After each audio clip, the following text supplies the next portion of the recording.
Hi, I'm Congressman Andy Biggs from Arizona's 5th Congressional District. I'm joined today by someone who is really undergone a difficult circumstance because of the state's shutdown due to the coronavirus situation. And it's Tom Hatten from Mountainside Fitness. And I'll just tell you, one of the things I admire about Tom is he's a fighter. He's principled. He's been going after what he truly believes is right. And you know what? He's taken every avenue he possibly can to comply with the state, yes, but also has challenged them because they've treated him disproportionately to others. And so, Tom, you filed a lawsuit. What's going on with the lawsuit? Well, it's funny. We filed the lawsuit, and that was asking for a temporary restraining order against Governor Ducey. We won that twice.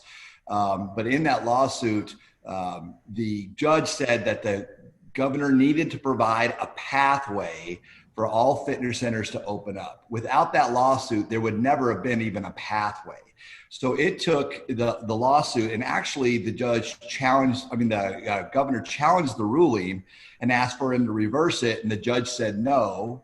And each time the judge said no, the governor made the protocols more and more difficult for gyms to open, to finally not only having the protocols very low, but also the tying it to the state's COVID numbers. So that's kind of where we stand. And then he gave that pathway to open, but you had to go and apply for a special waiver.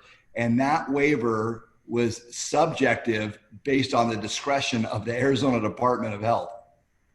Yeah, and they're the ones that were anti-opening to begin with. So it was the state's number one witness in our case, and Kara testified under oath that not one COVID-19 case was ever traced back to a gym. Yeah, she's in charge of opening gyms. Yeah, that's remarkable to me. So you guys, and just to refresh people's recollection who might have been following us as we've had these discussions over the last weeks and months, you guys actually were working with the governor's team to find ways and paths to make sure you guys mitigated risk so you would be able to open up in a way that would not cause spread of the virus. And one of the things that you've done recently is you went to a group called Healthy Verify. Tell us who they are and what you did with Healthy Verify. Well, what we felt like, because of the protocols that were so random, we didn't know what those protocols were with the state. It was just a waiver that you could just guess. Any health club could guess. And there's 1,000 applicants, so 1,000 guesses. We thought, well, if we brought in a very reputable third party that certifies cities, schools, office parks, baseball teams, you can't get better than that. And if we came in and had them do basically a full audit on Mountainside's protocols, we would get suggestions and a certification that we could then take to the state and go, we went above and beyond. And the only difference that we asked, instead of, well, we didn't know what everybody was asking, but we wanted a 20% capacity. Not some clubs were opened up at 10% capacity, and we felt like that just wasn't sustainable. So we asked for a 20% capacity with that certification, and we were turned down. So you turned down. So you get a third party come in and say that, yeah, you guys can operate in this fashion in a healthy way. You've mitigated risk, and these rather amorphous protocols, which I looked at, they still turned you down. They said no. So they did. And what we're aware of is that first of all, 300 of the 1,100 applicants have only been looked at. Out of those 300, 200 have been turned down, none of which knows why they were denied. It doesn't say why on your denial. The 100 that have been approved are all over the board. We've got some approvals that are just 10% with no group fitness and no childcare. We've got 10% with group fitness. We've got some swimming available. It's been all over, and like, okay, that's enough. And that's kind of where we put our foot down and really tried to, I would say, help the state. Our idea was, if you look at this and a business wants to choose Healthy Verify, that would give them and the state less liability for a business to open in a reasonable manner, which 20% is still not reasonable, but it's better than 10%. Again, this is from an industry that did not have one case of COVID tracked to it. That's been closed for 4 months. Well, as I was pondering this since the very last time you and I talked, and I wondered how this was going to go, I thought, it just seems almost like this is vindictive in a way that you dared, you had the temerity to challenge their orthodoxy and demand clarification. And let's talk about the responsibility that you were exhibiting too. I mean, you were finding ways to pay. I think you have like 1,500 employees or something like that. So you were finding a way to pay these employees who couldn't work, and that's a remarkable corporate attitude towards your employees. It's very responsible, and yet they were still hassling you, and so you filed the suit, and now you.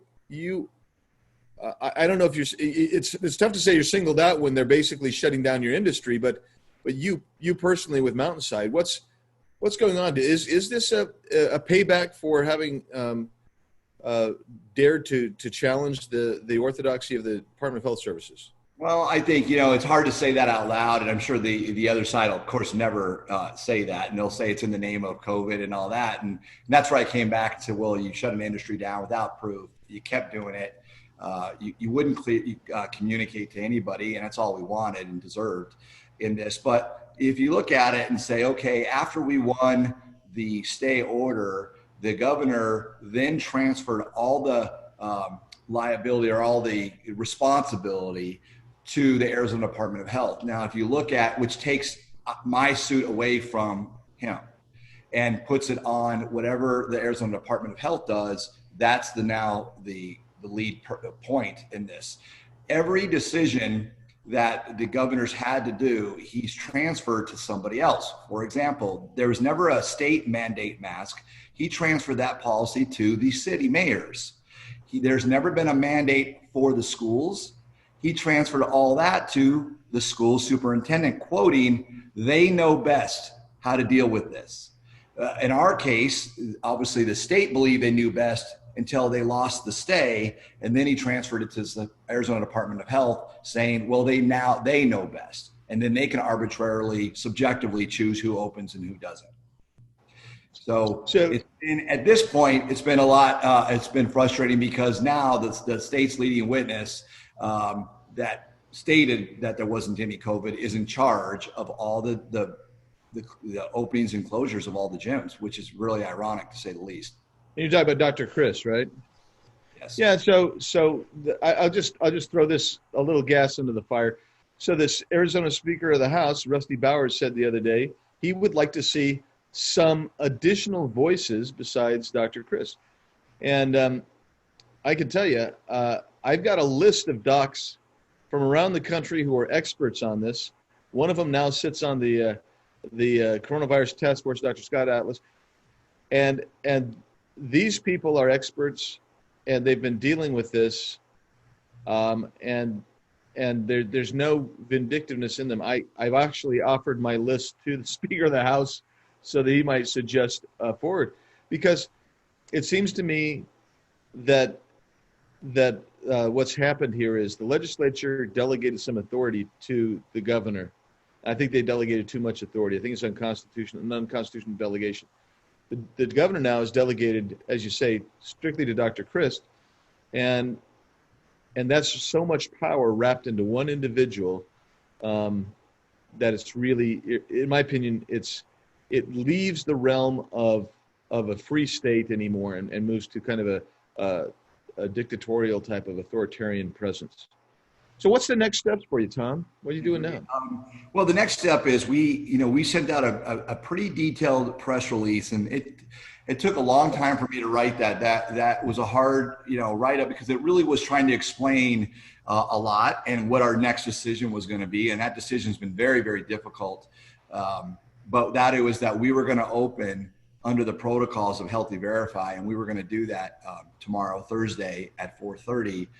whether we got an approval or not. And, that was just our decision. And we felt like if whatever comes from that, my first goal at this point was to be safe for everybody. I think we've accomplished that and then some. We were the only ones to ever do the Healthy Verify. And then two was to open not only for businesses in general, but if you're being told from a business that you can only open 50% of the building, guess how many employees you can only bring back? 50% of them, right? So I wasn't going to do that. That's just not fair to tell one person he can't come in, but the other person he can. And certainly all the members like to use all the facility, not just, the treadmills or the weights. They want to do group fitness classes. They want to be able to put their kids in childcare. All childcare is open in the state of Arizona, tutor time, learning centers. So none of it makes any kind of logical sense, and you can't put it under the guise of COVID. So we just made that decision, and it's been a lot, it's been a very loud topic in the last 24 hours, but we're going to move forward tomorrow morning and we'll see what happens. Well, Tom, I just, like I said earlier, I really have great respect for your effort to make sure that you and your employees can continue on against basically a illogical, irrational approach to your industry from the state. I mean, it's not a rational response because it's not consistent. Rationality would lead us to say, okay, there's going to be some consistent approach here, but there's not. I mean, it's like I could get off on bars and how if you got a bar in a hotel, you're okay, but if you're a standalone bar, you're not okay. I mean, these types of things are going on. It's just bizarro.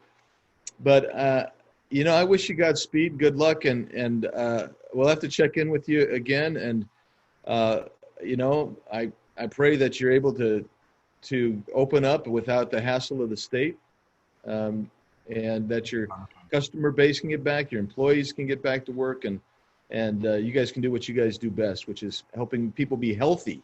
That's what you guys do best. I would believe so. Yes. Well, Congressman, I really appreciate the time and the support. Thank you.